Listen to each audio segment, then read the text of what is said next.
Hello everybody, this is Allshouse Gaming and welcome back to another episode of Let's Play Shadows over Loathing. And you're probably wondering what we're doing back at the prologue. Well, as it turns out, there are some things I missed, and I kinda misread the whole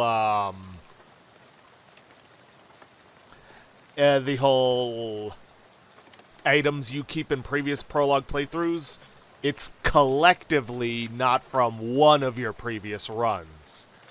So what I'm going to do is I'm going to go through this multiple times, and I'm going to get everything that I possibly can, including the buff items for our stats, some weapons that we forgot, and what TV Tropes likes to refer to as a Disc 1 nuke, and I happen to agree.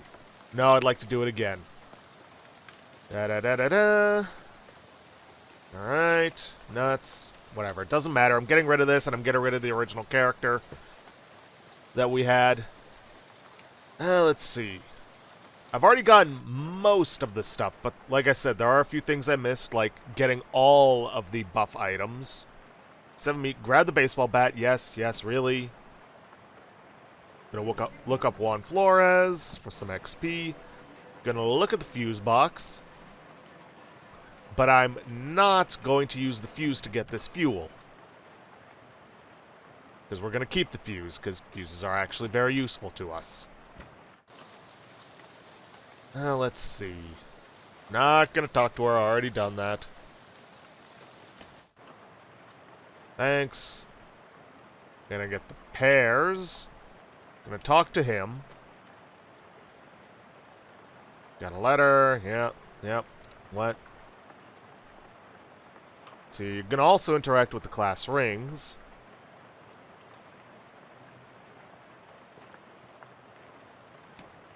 Gonna squeak this floor.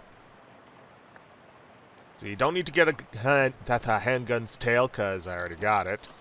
Gonna head out to the barn, go on in. And we need the fishing rod for this. Let's get it equipped.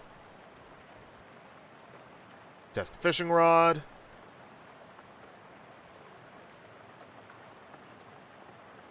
We are going to kill the monster.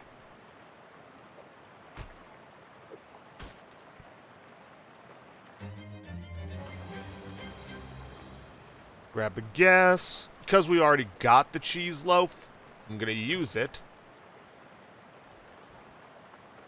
So I can get the welding gloves, because we need that to get the crowbar. Gonna flip this guy over, even though we don't really need to. Ooh. Nah.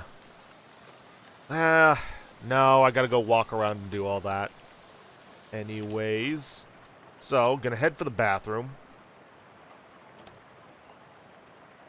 Gonna first flush the toilet. Then we're gonna fish in it. Which gets us old fishing shorts. These pants are soaked with brackish water, and the pockets are full of loose minnows, plus 1 physical armor. Gonna put on the old fishing shorts. And let's see. Equip the shorts. Look what prompts along the fence to the right of the barn first. There's a meowing sound coming from the corn back here. You bend down to peer between the stalks, but the cat gets spooked and runs off in the direction of the barn. Okay. Now, well, first off, we want to spend our XP to get the muscle. We're going to need that.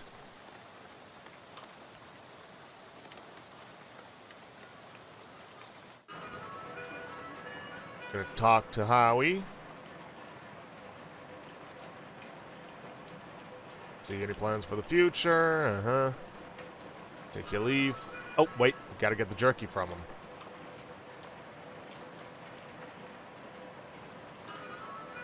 Gonna get the crowbar, gonna get the gas. Gonna get the SIT class ring, which we're going to sell to him this time. Yeah, gonna have to do one more run to get the clam jerky. 2/3 full. Is there something else I could get gas from?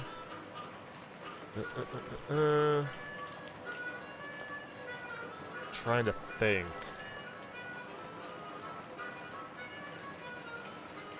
Someone makes use of the Moxie.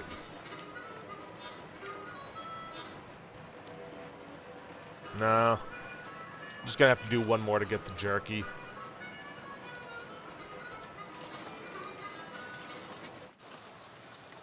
Alright, grab this. Let's see. It sounds like the mystery meower is hiding behind the tree. Try to approach. Darn. Ran off. Alright, got the full gas can, so we don't gotta worry about getting any more gas. Let's see. The shorts next to the heart carving. Along the fence to the left of the barn.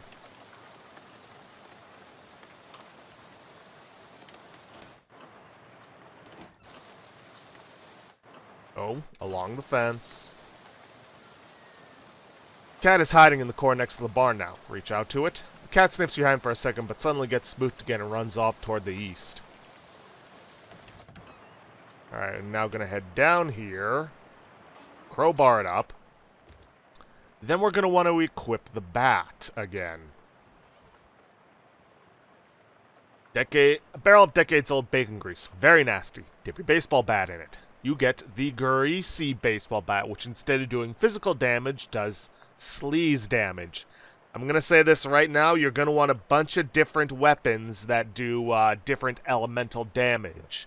Trust me on this. Unlike West of Loathing, where you can just rely on physical damage, you can't really do that here.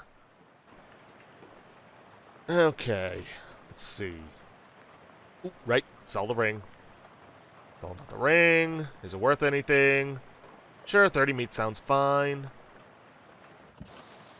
Forgot the 1 meat at the diner. Oh well, doesn't matter. Now we're going to head for the gas station. It's that cat. It seems calmer now. Pet it.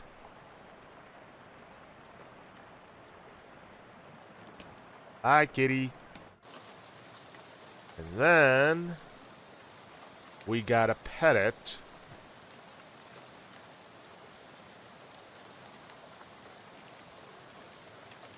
Where is it? Is it petting the cat in the gas station and in front of the bus?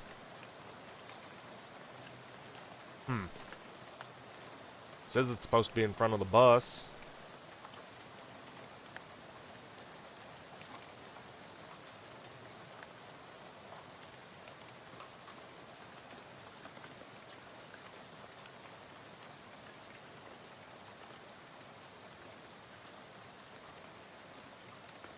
Yeah, let's get out of here.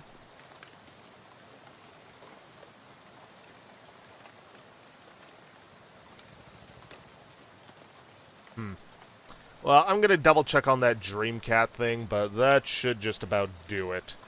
Okay, looks like you don't have to get through the entirety of the prologue to get through it, just the whole bus section, because now it says we get 47 meat.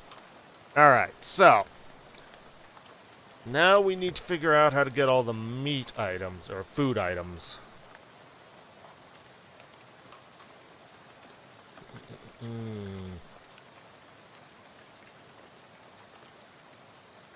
So we've already got the fuse, so I can get that one.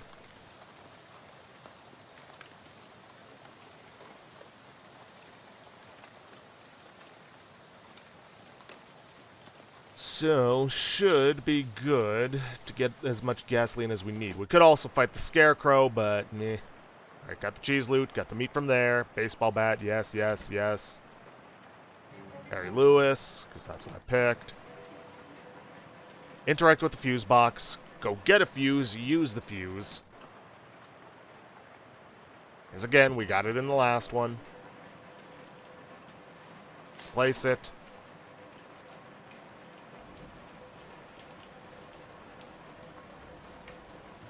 Get the gas. Now we gotta go see Farmer Chekhov.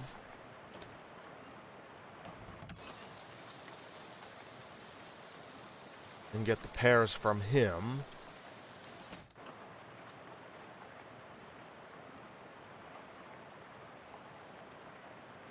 Talk to him.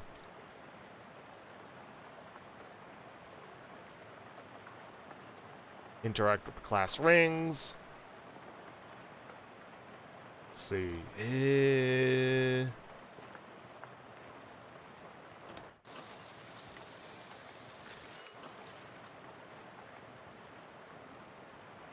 destroy it. Throw the rock.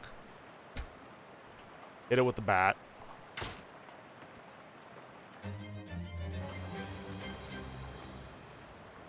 Get the gasoline.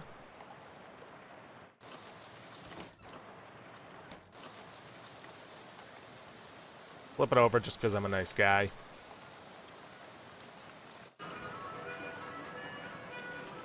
Get the gas can. Talk to Howie.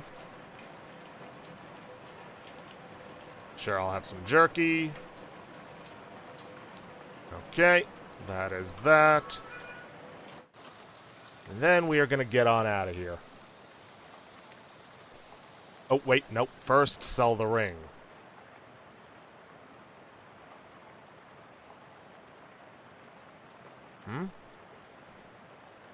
Oh, wait, I need to grab the ring first. That would kinda help when you want to sell something to someone.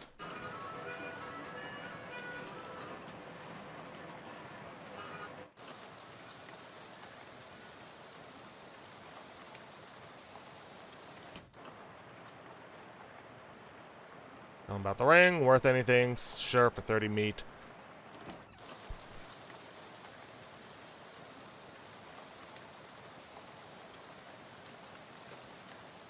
Now, there is one more optional thing where we can just get the ring.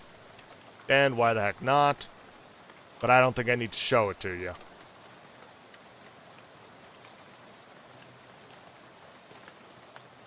Gonna do that, because why not? We've come this far already. And then I'm just gonna remake my character. I think I'm gonna go for a different perk. I think I'm gonna go for the Big Heart, which gets us +3 maximum HP, which honestly seems a little more useful. And then I'm just gonna skip through the prologue. So I will be right back. Okay, we are back.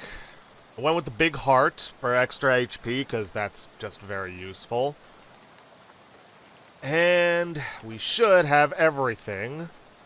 So yes, 48 meat, 55 experience, and any items. Skip the prologue, please. We should get 48 meat, 55 XP, a fuse, a crowbar, the handgun's tail, clam jerky, Bibson's extra sweet pears, cheese loaf, diner coffee, 3 jars of gross old vegetables, a baseball bat, a greasy baseball bat, a grimy spatula, a rusty pistol, a fishing rod, a haunted duck call, old fishing shorts, welding gloves, a 1917 class SIT class ring, which is 100% optional, a gas station personnel file, Turt the Turtle.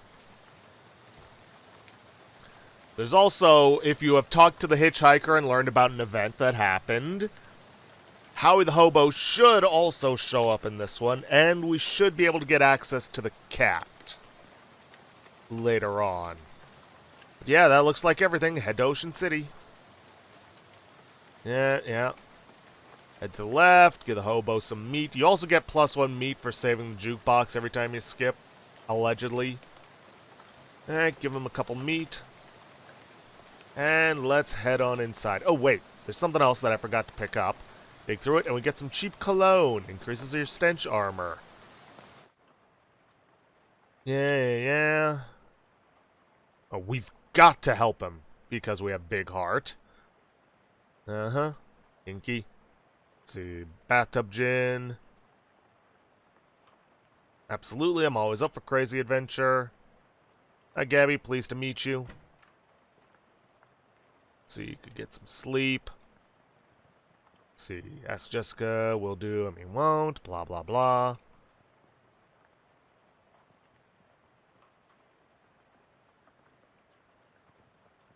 Let's see, can't even hazard. Let's see, anything for Uncle Murray. I guess there's no time for the present. Well. Fight? Heck yeah. Make an excited sigh. Okay, we are now back to where we were. This is Gabby, she's a goblin. And she is your first fighting companion. Gab with Gabby, everything good? All is keen as a peach. How'd you get mixed up with Murray and the whole antique store deal, Gabby? Oh, it coincided.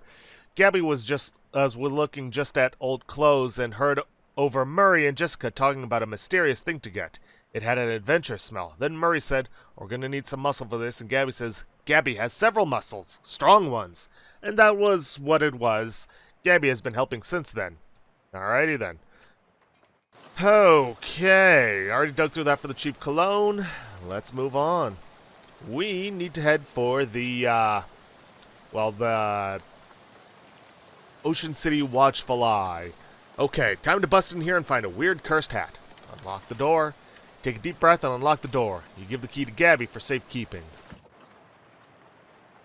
And this is an office. Well, newspaper office. Let's see. What we need to do... And these archives are actually very useful. Nope. There it is. Whenever you get an event that involves a certain time, you can come back here and look for a newspaper related to it. October 14th, 1908. Found something interesting. Tragic accident, certain to have no consequences. Tragedy occurred yesterday evening when Hiram O. Crollins, owner of the first mass-produced commercial automobile, registered in the state, accidentally struck and killed the state's first hitchhiker, i.e. a person standing on the side of the road, attempting to solicit transportation from passing motorists. Fortunately for Mr. Crollins, the notion that vengeful spirits of the dead might haunt the places of their demise in murderous phantasmagoric rage has been rejected by modern science as rather unlikely, wouldn't you say? Unlikely. Sure. Also, I should probably make sure I've got all those items equipped. Yeah, don't have any shoes, but shoes don't really serve any purpose, and we don't have a hat. Yet. Huh. He's named Horatio the Sparrow in this one. I'm actually going to go for Turt the Turtle. Turt randomly heals a wounded ally by his mysticality, which isn't much right now, but that'll change. Drawer on this one is slightly ajar. Look inside. Got nasty old leftovers. Ew. This disc has met a violent end. Search the wreckage. Nothing but a pile of homemade toothpicks. There's a crumpled up pink slip on this desk. Read it. Carver, I can't believe I have to tell you this, but it is against company policy for an employee to steal the printing press. You are fired. You are so fired I need a new phrase to describe it. I'm giving you the axe. And if I see your face in here again, I will give both you the axe and set you on fire. Grover Burgess, Editor-in-Chief. P.S. How the hell did you even lift it? You must have been, what, 5? You must have had, what, 5 accomplices? Unbelievable. Make a mental note to never pick a fight with this Carver person. Yeah. You see a 3-ring binder on this desk. You got an item. Pneumatic Tube System Operational Manual. Can't use it yet. Let's see. There's a bit of very, very old coffee left in this percolator. Pour it in a cup. Nasty old coffee. Increases your maximum AP until you use another potion. Don't use any food items just yet. It's a half-finished document in the typewriter. Read it. Government corruption at all-time high. Government has once again slashed funding to city services and social programs, citing waste, but without offering any supporting figures or explaining where the funds have been reallocated to. Additionally, anonymous sources report it cuts off abruptly as a result of the pink slip next to the typewriter. Curtis, if I've told you once, I've told you 100 times. Not enough people buy the paper anymore to keep the lights on in this joint. Electricity is expensive because it's a very recent innovation. As such, fully half of your salary is paid by government subsidies. That is to say that the hand that feeds you is the hand you keep biting. We go way back, buddy, but you've given me no choice. Clean out your desk and scram. Grover Burgess, Editor-in-Chief. You see the corner of the note sticking out from under the desk blotter. Read it. The note says, Ducker, I got you that bottle you wanted. I stuck it under the water cooler where Burgess can't find it and rat us out to the Frohees? Back. Under the water cooler, eh? Surely it's not still there, but couldn't hurt to check. There's a handwritten note on this desk. The note says, Robson. First Hinden, then Carver. Who's next? Venable says if Burgess comes for him, he's going to karate chop his desk in half. Sincerely, Curtis. P.S. What's karate? That explains the desk. Whoever worked at this desk forgot their cufflinks. Take them. Reporter's cufflinks. +1 mysticality. Believe. Yep, that's under accessories, and we don't really need the hot armor right now. I'll take an extra stat point. Speaking of which, I should probably spend all that XP I got. Strong back? Yes. Quick wit? Absolutely. Fashion sense? Oh, you know it. And I'm 15 shy of getting good eyesight, but it won't take long for us to get that. Pink slip on the desk. Read it. Hinden, I'm not paying you to publish cockamamie conspiracy theories. In fact, I'm not paying you at all anymore. Clean out your desk and hit the road. Grover Burgess, Editor-in-Chief. P.S. Do you like the word cockamamie that I used up there? It's a slang term I coined. It means ridiculous or implausible. I think it's really going to catch on. Yeah, for a time. There's a half-finished letter in the typewriter.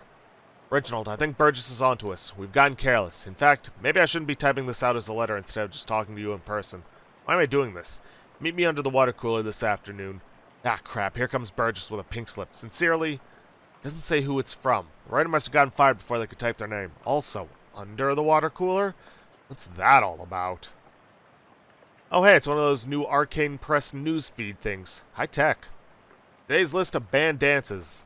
Chutney Slider, the Dirty Dirty Blitz, and the Upside Down Tango. Babe Ruth gets haircut. Barbara says, you'd think he could have left a better tip. Looks like Venable made good on his threat. It's a big heavy water cooler, and it's got something to hide. Move it. Hey look, a trapdoor that just appeared out of nowhere as soon as it was moved. Okay, it's a calendar from 11 years ago. Take a closer look. This huge black skull scrawled on July 22nd, 1917. Huh, what happened? Control panel for the pneumatic tube system. It's an underground press. Literally, there's still a newspaper left in it. Take it. At the underground newspaper. It's more of a manifesto, specifically calling out the government's suppression of the local newspaper and the importance of a free press. There's also an amusing but puzzling cartoon about a dog arresting a mouse for throwing a brick at a cat's head, which the cat didn't seem to mind. Interesting. Alright, Fishmen! We are going to want to minimize how much we fight these guys, for reasons I will not go into because, well, it'd be spoilers. Something around here seems pretty fishy, and it's those two moist fellas standing between you and that abandoned hat over there. Not wanting to get any closer to them, you choose to interpret investigate as squint at them from a short distance away, which is probably for the best, as it might be bad for your mental state to see them in too much detail. These humanoid creatures are between 5 and 6 feet tall, hard to judge because of their hunched-over posture, and covered with scales that glisten sickly in the dim light, though you can't tell if this is a natural luster due to being covered with oily sewer filth. More notably, of course, is the fact that they have huge fish heads. Sorry if I buried the lead there, but, you know, saving the dramatic part for last and all. Their huge bulging round eyes glare at you out of the darkness, faintly luminous like radium watch dials, and they hiss and glurble at you between rows of pointed shark-like teeth. Yell slits on the sides of their heads open and closed like thin, wet mouths gasping for air, or whispering terrible secrets, whichever seems more likely to you. Gross. It appears that they're very displeased to see you, but are smart enough to hold off on attacking until they've judged how much of a threat you are. No thank you. Like I said, we want to minimize how much we fight them as much as possible. Actually, we want to pretty much fight them never. It's the control panel for the pneumatic tube system. And look what they're standing under. Check it out. Control panel has a green button, a red button, and a big lever, a knob with a bunch of letters on it, and a series of colored lights that are all currently off. Consult the manual. Step 1. Push the power button. Push the green power on button. Push the pumping gauge lever, or pull the pumping gauge lever. Adjust the suction rate according to the pressure diagnostic indicators. If red, suction adjust to dial A, blue to E, green to D. Anyways, Roy G. Biv, remember that. Continue. To abort startup, press the power off. Alright, well, push the green button, pull the lever, and it says the yellow light is glowing on the console. So, red is A, orange is B, which means yellow is C. So, we are going to turn the knob to C. Sucks the fishmen away, we didn't hurt them. Nothing else to accomplish. Well, someone's going to get some very strange mail. And how? What were those things anyway? And what were they doing down here? Were they trying to start an underwater newspaper? That wouldn't work. The ink would smear. This must be the hat Jessica wanted you to recover. Take it. You got a terribly cursed fedora. A simple black felt fedora. It doesn't look cursed, but it has a palpable aura of menace about it. Nothing good can come of this. An ominous, vaguely person-shaped stain on the ground. It's a very old manhole cover. Yeah, not worried about that. Anyways, let's head upstairs and check That newspaper, July 22nd, 1917. Top story from that date is Ocean City's comptroller passing of an overly complicated sidewalk right-of-way policy that outlawed street-side newspaper vending machines and limited the maximum allowed width for newsstands to 4 feet. The story continues to say that that watchful eye management raised concerns about the loss of revenue, and the comptroller made a vague promise to divert city funds to make up for any future shortfall. It looks like it worked out great for everybody. Yeah, sure. Wait, what was that about one for your thing to carry? Shoot, I missed something. Ah, well. Oh, and we're not going to be bothering with that bank yet for a while.